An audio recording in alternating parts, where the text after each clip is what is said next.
경계선을 생각한다. 작은 집 1925년 르꼬르비제. 앞에서 나왔던 거죠. 작은 집. 지는 해를 막는 높은 울타리 한쪽은 바람을 통하게 하고 녹화를 조성할 수 있는 격자 모양이다. 넓은 조망, 시야를 확보하도록 낮은 울타리는 호수의 물결을 막아낼 수 있을 만큼 두텁다. 의도적으로 설정된 시야, 전망창. 택지와 이웃한 땅은 크게 두 가지로 볼 수 있다. 하나는 도로 같은 공공지이고 또 하나는 이웃이 있는 사유지다. 그 경계선은 소유관계를 분명히 하기 위한 것인 동시에 개인의 주거 환경을 지키는 칸막이다. 이 칸막이는 목적에 따라 화단이 되기도 하고 콘크리트 담이 되기도 한다. 안전이나 사생활만을 생각할 것이 아니라 주위의 경관도 고려해야 한다. 르꼬르비지에의 눈에 꼭 들은 대지. 르꼬르비제가 부모님을 위해 지은 작은 집에는 그가 이후 발표할 근대 건축의 5원칙 중 몇 가지를 시도해 본 모습이 엿보인다.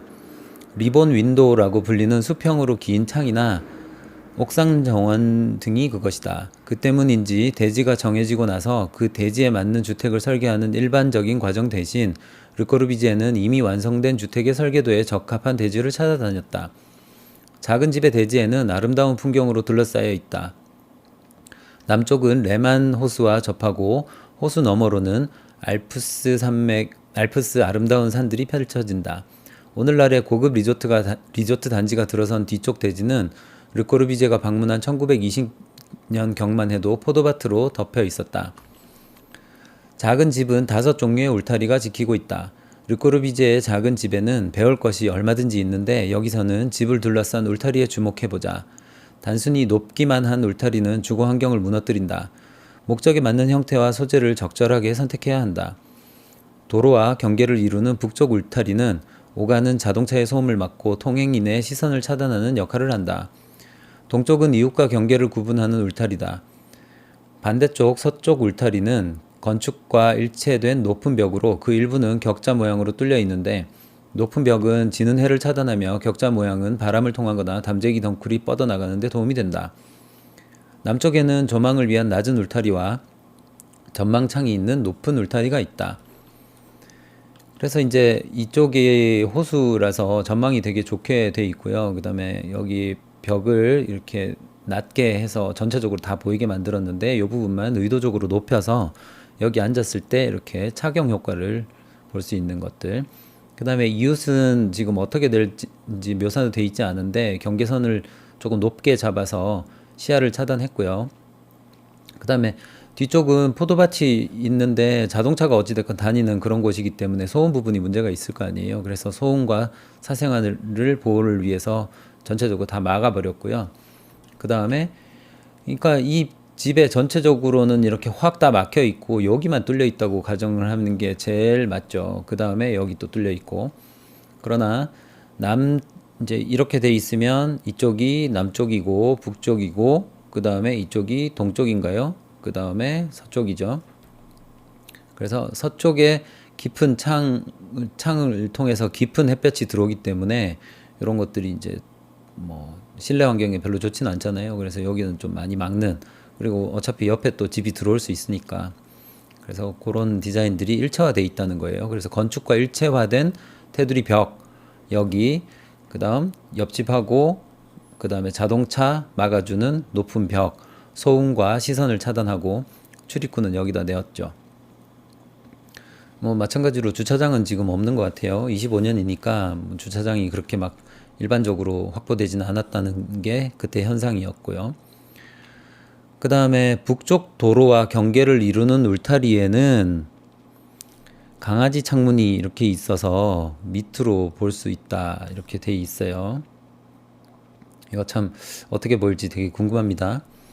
그 다음에 호수에서는 앉아서 이렇게 호수를 볼 수 있는 곳, 그 다음에 서서 난간 역할을 하는 낮은 울타리로 호수를 전체적으로 파노라믹 뷰로 이렇게 볼 수 있는 이런 것들. 그 다음에 동쪽에는 이웃과 경계를 이루는 울타리, 그 다음 서쪽에는 이렇게 담쟁이 덩쿨을 키울 수 있는 이런 벽인데 구멍이 나 있는 벽이죠. 그래서 여기서 뭘 키우면 이렇게 자연스럽게 크겠죠. 햇볕도 이렇게 올 거고. 그렇게 해서 이제 경계선이 설정이 돼 있다. 그 다음에 요 차경은 이렇게 보일 거다라는 거죠. 여기서 보면 이렇게. 그래서 레만 호수를 바라보는 모자, 의도적으로 설정된 시야 이렇게 돼 있습니다. 앞에 한번 나왔던 내용들이니까 뭐 별 문제 없죠. 147페이지 여기까지 하고요. 6번 뜰, 안뜰, 옥상 정원은 실외 거실, 무라찰로의 여름별장, 실험주택, 1953년 알바알토. 거주 공간과 침실 공간이 L자형으로 배치된 플랜 안에 있는 건축과 일체된 안뜰은 자연과 적당하게 이어지며 보기 좋게 분절되어 있다. 1953년 알바알토. 안뜰 부감도 중앙에 난로가 있으며 다양한 패턴의 벽돌이 깔려 있다. 안뜰은 많은 기능을 가진 공간으로 채광과 통풍 측면에서 구석구석까지 빛과 바람을 받아들이는 역할을 한다. 또한 공간적으로는 실내에서 보면 안뜰은 외부 공간이지만 시각적으로 내부 공간의 연장으로 인식되어 공간이 넓은 것처럼 느끼게 하며 실외 거실로서 다목적 생활을 즐길 수 있는 공간이다. 그래서 뭐 천장이 이렇게 뚫려 있는 거죠. 실내에서 보면 안뜰은 외부 공간이지만 시각적으로 내부 공간의 연장으로 인식되어 공간이 넓게 인식된다는 게 이게 실내에서 여기를 이 실내는 이렇게 작게 지금 돼 있는 거잖아요. 상대적으로 이게 뭐 작은 집은 아니지만 그래서 여기 공간만 봤을 때는 별로 큰 공간은 아니에요. 그래서 이 작은 공간들을 이렇게 설계를 하고 그거를 안에서 이렇게 쳐다보면 시각적으로 열리잖아요. 그러니까 여기가 꼭 실내처럼 느껴진다는 겁니다. 그래서 시각적으로는 열려 있고 그 다음에 냉난방을 하고 그 다음에 뭐 여러 가지 설비들을 많이 하고 그 다음에 세금을 내야 되는 그 재산상의 면적으로 포함되는 실내 공간은 최소화시켜서 이 공간의 이제 활용도를 극대화시켰다는 거고 밖에 나가서 사용할 수 있는 봄, 가을, 그 다음에 여름에 환경이 좋을 때는 밖에서 그냥 이제 사용하면 된다는 거예요. 그래서 여기서 앉아서 뭐 활동도 하고 맛있는 것도 먹고 이렇게 할 수 있는 공간이라는 겁니다. 그래서 이렇게 돼 있고요. 여름 별장에는 안뜰이 필요하다. 알토의 세컨 하우스 무라찰로 여름 별장 실험주택은 핀란드에 지어졌다. 북유럽의 짧은 여름을 소중하게 보내기 위해서는 이곳에 있는 것과 같은 안뜰이 없어서는 안 된다. L자형 플랜으로 구성된 건축물의 두 벽과 높은 격자가 있는 남쪽의 벽면 그리고 널찍하게 개방된 동쪽의 울타리로 둘러싸인 안뜰은 다양한 크기와 패턴을 지닌 벽돌로 메워져 있다. 알토는 이 집에서 벽돌의 질감과 벽돌 까는 법을 다양하게 시도하면서 휴가를 보냈던 것이다. 중앙에 놓인 난로는 사람들이 모였을 때 그들의 마음을 따뜻하게 데워주었을 것이다. 그래서 이제 벽돌이라는 게 사실은 정말 여러 가지 표현 방식이 있어요. 그래서 벽돌의 질감들을 우리가 일반적으로 벽돌 보는 게 이렇게 돼서 이제 일반적으로 벽돌을 이렇게 쌓죠. 이렇게 쌓는 게 일반적인 벽돌인데 이 벽돌도 이제 어떤 벽돌을 90도로 돌려서 쌓게 되면 이렇게 반 벽돌이 되고 또 이렇게 될 수 있겠죠. 그러면 이런 무늬들이 이제 생겨날 수 있잖아요. 그 다음에 얘가 이렇게 볼록 튀어나와 있어요. 이런 류의 방식으로 벽돌을 쌓는 방식에도 정말 어마어마한 베리에이션이 있습니다. 그래서 벽은 이렇게 느껴질 수 있을 거고 바닥도 벽돌을 이렇게 해서 일반적으로 이제 깔 수도 있을 거고 이렇게 깔 수도 있을 거고 그 다음에 얘를 헤링본 방식으로 이렇게도 깔 수 있을 거 아니에요. 그래서 뭐 여러 가지 방식들이 있거든요. 그 다음에 울퉁불퉁하게도 쌓을 수 있을 거고 그래서 이제 그런 류의 여러 가지 방식들을 실험을 많이 했다라는 거고요. 그 다음에 작은 집은 뭐 이렇게 했다시피 여기에서 수평 띠창을 군대 건축의 5원칙에 나오는 수평 띠창을 실험해봐서 이렇게 해서 시야를 열었고요. 그 다음에 아침 해를 받아들일 수 있게 여기가 북쪽이고 서쪽이고 그 다음에 서쪽이고 그 다음에 동쪽이죠. 남쪽이고 그래서 해가 여기서 떠서 이렇게 해서 이렇게 질 거 아니에요. 그러면 햇볕이 아침 햇살이 여기로 들어온다는 거. 그 다음에 강아지 창문 있고 오동나무 그 다음 보일러 굴뚝 그 다음에 부부를 위한 방 그다음에 서측에서 이렇게 빛이 오는데 태양이 이렇게 갔을 때 여기까지만 해도 그나마 일사각도가 높기 때문에 집 안까지 쑥 들어오진 않는데 여기까지 다 열려 있으면 해가 이쪽에 지기 전에 집 안까지 이 안까지 다 햇볕이 들어오거든요. 그래서 그런 것들을 딱 각도에 맞춰 갖고 여기를 잘라줬죠. 그래서 여기는 이제 겨울에는 햇볕이 들어오면 유리할 수 있기 때문에 여기다가 식재를 해 놓으면 겨울에는 잎이 다 떨어지죠. 그래서 빛이 들어오고 이렇게라도 들어오고 그 다음에 여름에는 여기 무성할 테니까 햇볕이 안 들어오겠죠. 그래서 그런 류의 설계들을 했던 것 같아요. 그다음 옥상 정원의 매력인데 한번 읽어보죠. 르꼬르비제는 지붕을 평평하게 하여 옥상 전체를 뜰로 만들고자 했다. 도시화가 진행되면서 부족해진 대지와 환경 악화로 생겨난 열섬에 대한 해결책인 옥상 녹화는 이게 참 언제부터 하던 얘기입니까? 그러니까 정말 100년 전부터 이 생겨난 열섬에 대한 그 다음에 옥상 녹화 이렇게 이야기했는데 아직도 제대로 해결되고 있지 않죠. 더 심해지면 심해졌죠. 그래서 그때부터 걱정은 했다는 거죠. 르꼬르비제는 이미 많은 작품에서 이를 구현해냈다. 옥상 정원을 시도한 예를 작은 집에서 찾을 수 있다. 사부아 주택이나 마르세유의 유니테 다비타시옹 등에는 옥상 정원에 흙을 깔아 풀을 돋아나게 하지는 않았으나 작은 집의 옥상에는 전체에 풀을 심어 여름에 강한 햇살로부터 내부를 지키려고 했다. 르꼬르비제 어머니는 종종 이 옥상에 올라가 파노라마처럼 펼쳐지는 알프스의 아름다운 경치를 즐기곤 했을 것이다. 오늘날에는 옥상 정원을 흔히 볼 수 있게 되었지만 작은 집이 지어질 당시로서는 획기적인 제안이었다. 그래서 이제 이게 획기적인 제안일 수밖에 없는데 이제 단면적으로 좀 봐야 되는데 우리가 보통 주택이나 집이 이렇게 돼 있죠. 이렇게 돼 있으면 비가 오나 눈이 오거나 하면 여기에 이렇게 타고 물이 이렇게 내려갑니다. 그리고 이 부분을 더 확대를 해서 보면 우리나라 같은 경우는 기와가 이렇게 이제 이렇게 돼 있고 그 다음 기와가 이렇게 돼서 이렇게 돼서 이렇게 돼 있죠. 그 다음에 또 다음 기와가 이렇게 해서 이런 식으로 돼 있죠. 그래서 이제 이런 식으로 다 얹혀져서 이게 아니지. 이게 밑으로 내려가야지. 다시 기와가 요렇게 얹혀 있죠. 그래서 얹혀 있으니까 비가 오면 이게 와서 이렇게 타고 올라가서 내려가지는 않잖아요. 그래서 웬만큼 문제가 생기거나 해도 비가 그냥 타고 내리기 때문에 그리고 기와가 문제가 생기면 이 기와 한 장만 갈아주면 되는 거잖아요. 그래서 이런 방식의 그 경사지붕의 이점이 있어요. 그래서 뭐 기와가 아니고 초가지붕이라도 여기 심지어는 풀을 이렇게 많이 얹어놔도 이게 밀도가 어느 정도 있으면 물이 다 타고 흐르기 때문에 결국은 안으로 못 들어와요. 그래서 이제 이런 식의 방식을 사용하는데 이게 수평의 지붕이 되게 되면 좋은 점은 건축물이 이렇게 돼 있는데 수평의 지붕이 되게 되면 좋은 점은 사람이 올라다니면서 이렇게 이용을 할 수 있죠. 그런데 이게 수평이기 때문에 그 어떤 경우라도 물이 고이게 되면 물이 이렇게 이제 경사를 따라 흐르잖아요. 그래서 중간이 만약에 이게 단면이 물이 조금이라도 이렇게 돼 있으면 물이 여기에 이렇게 모인단 말이에요.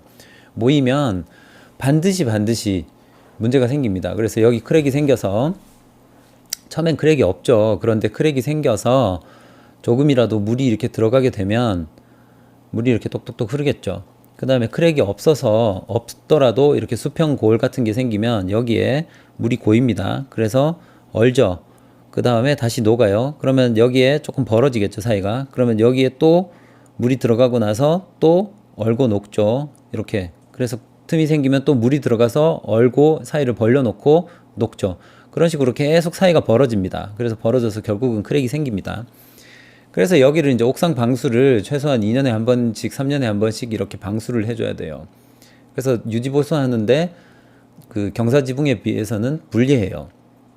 게다가 한술 더 떠서 여기에 나무를 심으려면 최소한 토심이 600 정도는 확보가 돼야 돼요. 그래서 60cm. 그러면 여기에 이렇게 해서 슬라브가 이제 확대되면 이렇게 되는 거고요. 그 다음에 여기 토심이 확보가 돼서 이렇게 만들어 줘야겠죠. 그러면은 사람이 이제 여기 슬라브가 또 있다고 치면 사람이 이렇게 걸어 다니거나 할 수 있겠죠.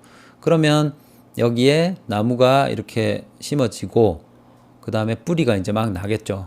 나서 막 자랍니다. 자라면 물이 내려오면 당연히 흙 안은 항상 이렇게 습하게 물이 이제 고여 있는 상태잖아요. 물론 배수를 당연히 하겠지만 그래도 물을 갖고 있어요. 그렇다면 이것도 물이 항상 젖어 있는 거기 때문에 배수가 된다 하더라도 문제가 이런 곳에서 생깁니다. 그래서 크랙이 생겨서 하고요. 또 뿌리가 이 틈새를 파고 들어가고 계속 사이를 벌려요. 시간이 오래 지나면. 그래서 나무를 심으면 더 방수를 또 하기 힘든 거예요. 그래서 나중에 방수에 어떤 문제가 생겨서 여기 어딘가에서 물이 똑똑똑똑 흘러요. 그러면 어디서 방수가 깨졌는지 확인을 할 수가 없단 말이에요. 그러면 결국은 이걸 다 드러내고 여기 방수를 다시 해결을 한 다음에 다시 나무를 심어야 되는 상황입니다. 그래서 옥상 정원이 그렇게 쉬운 얘기가 아니에요. 그러나 원래 인류가 없을 때는 여기가 전부 다 풀이었잖아요. 풀인데 여기다가 우리가 전부 다 없애고 건물을 이렇게 콘크리트로 지어버렸죠. 그러면 햇볕이 떨어지면 어떻게 됩니까? 원래 풀이 다 있어서 풀이 이 에너지를 흡수하고 어떤 그 뭐 잎사귀나 열매들을 만들고 또 사라지고 하는 자연스러운 변화들이 있는데 이곳은 콘크리트 덩어리가 식물을 없애버린 거잖아요.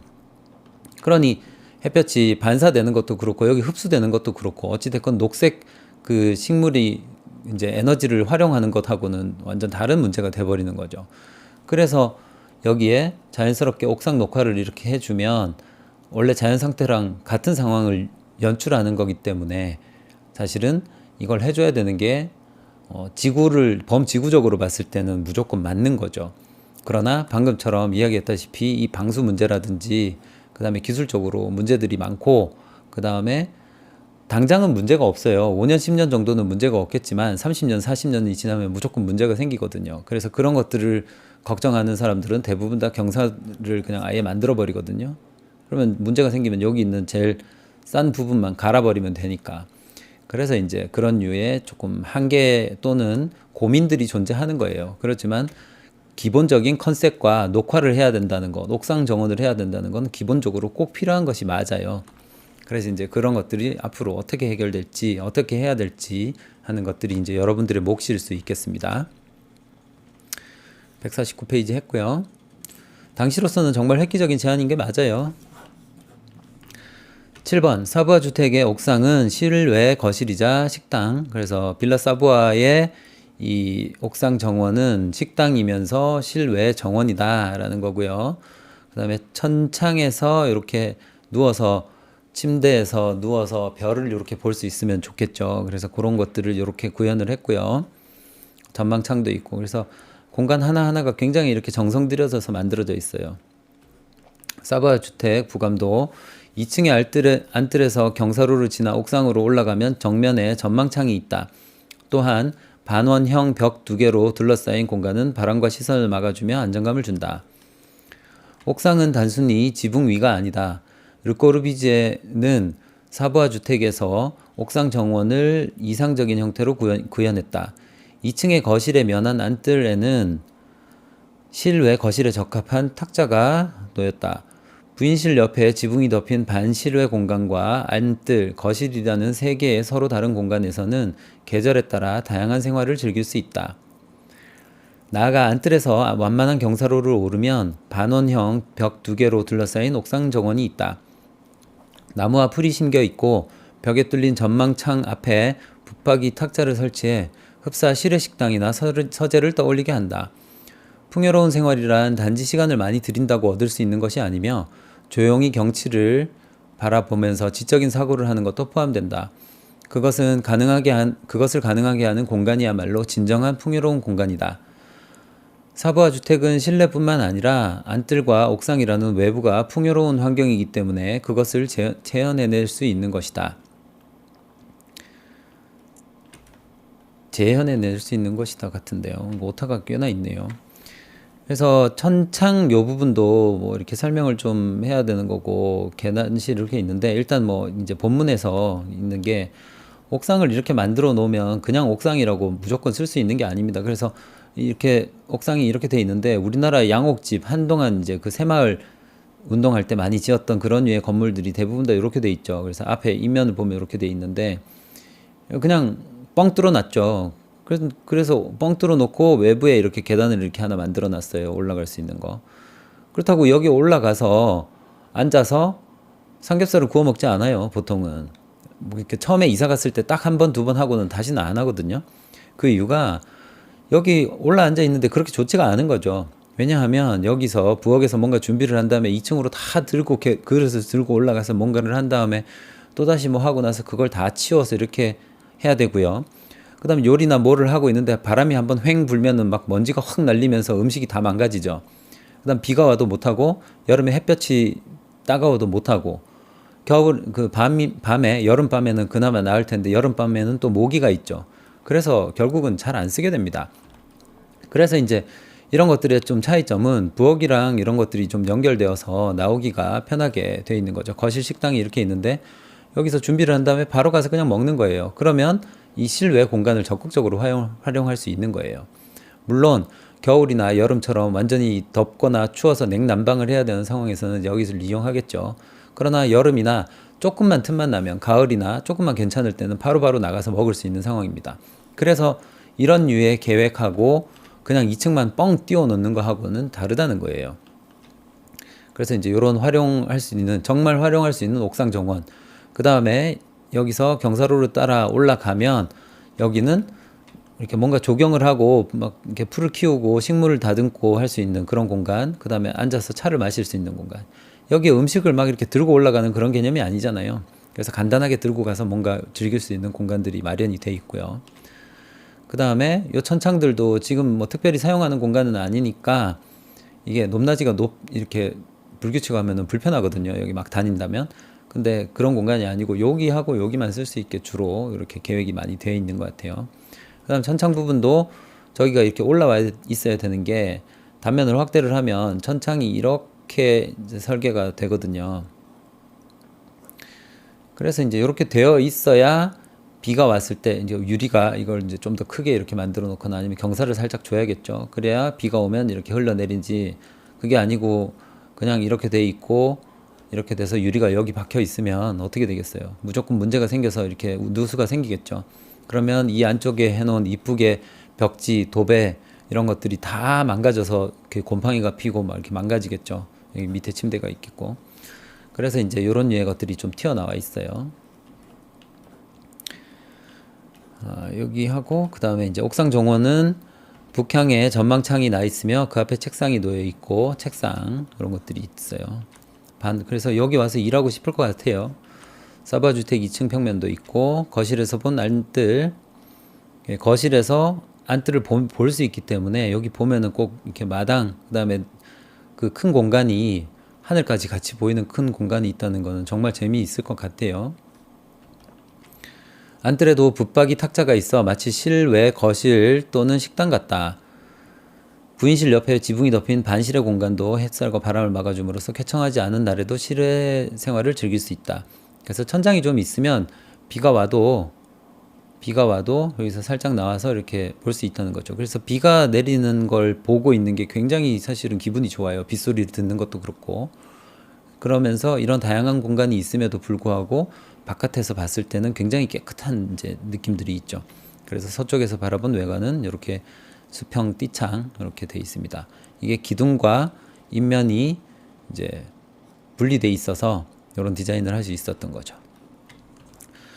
네, 오늘은 151페이지까지 하고요. 그 다음에 잠깐 그 애매한 용어가 있어서 좀 찾아보고 갔으면 좋겠네요. 그래서 부감도란 용어가 있는지 여태까지 들어본 적이 제가 없는데 뭔가 또 일본에는 그런 표현을 쓰는지 해서 잠깐 찾아보죠.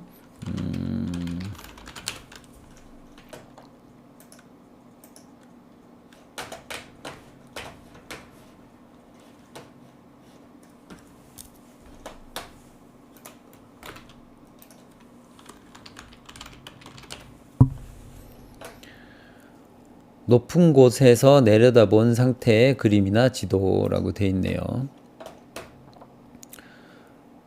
네, 뭐 건축 계통에서 많이 쓰지는 않았는데 보통은 다 조감도라고 하거든요. 근데 부감도라는 표현도 쓰니까 부감도 무슨 부자인가 한번 찾아볼까요? 구부릴 부, 누워서 고개를 숙인다. 고개 숙여 보는 그런 감도라고 생각하면 좋고요. 일반적으로 건축 계통에서는 잘 쓰이지 않습니다. 근데 일본에서 이런 용어가 쓰일 확률이 높고 아마 한자로 적혀 있었으니까 그대로 번역을 한 것 같습니다. 통상적으로는 조감도라는 표현을 쓰는데 이 조감도는 새 조자예요. 그래서 새가 바라본 그 느낌의 도면이라는 거죠. 그래서 조감도라는 표현 쓰는 게 더 좋을 것 같고요. 그 다음에 뭐 아이소메트릭, 엑소노메트릭 이런 것도 다 영어라고 볼 수 있으니까 뭐 부감도가 만약에 순수 한국어 같으면 이렇게 쓸 수 있는데 이것도 뭐 한자어니까 굳이 이걸 써야 되는지는 잘 모르겠습니다만은 아무튼 틀린 말은 아니다. 그래서 부감도라는 표현이 있으니까 이것도 알아두면 좋겠습니다. 그래서 부감도, 조감도 뭐 거의 같은 뜻이다. 그래서 위쪽에서 내려다본 것들을 일반적으로 부감도라고 하고 그 다음에 이거는 1소점 투시도라고 봐도 되는 거잖아요. 위에서 내려다본 1소점 투시도. 그 다음에 이 경우는 아이소메트릭이라고 해야 되는 거 맞죠? 그래서 이게 30도, 60도로 나눴으니까 아이소메트릭이고요. 그 다음에 요게 45도로 이렇게 나눠지면 엑소노메트릭이라고 이렇게 합니다. 그래서 그런 류의 용어 차이들이 있으니까 뭐 정리해서 이참에 좀 알아두시면 좋겠습니다. 자, 이상 오늘 여기까지 하고요. 긴 시간 수고 많았습니다. 다음 주에 또 계속해서 아마 지금 전체적인 그 진도로 보면 다음 주에 아마 요 책이 거의 끝날 것 같은데요. 만약에 뭐 끝나게 되면 또 다른 내용들을 하고 안 끝나게 되면 그 다음 주까지 진행하고 그 다음에 이제 시험 보도록 하겠습니다. 수고 많으셨어요. 다음 주에 봐요. 안녕.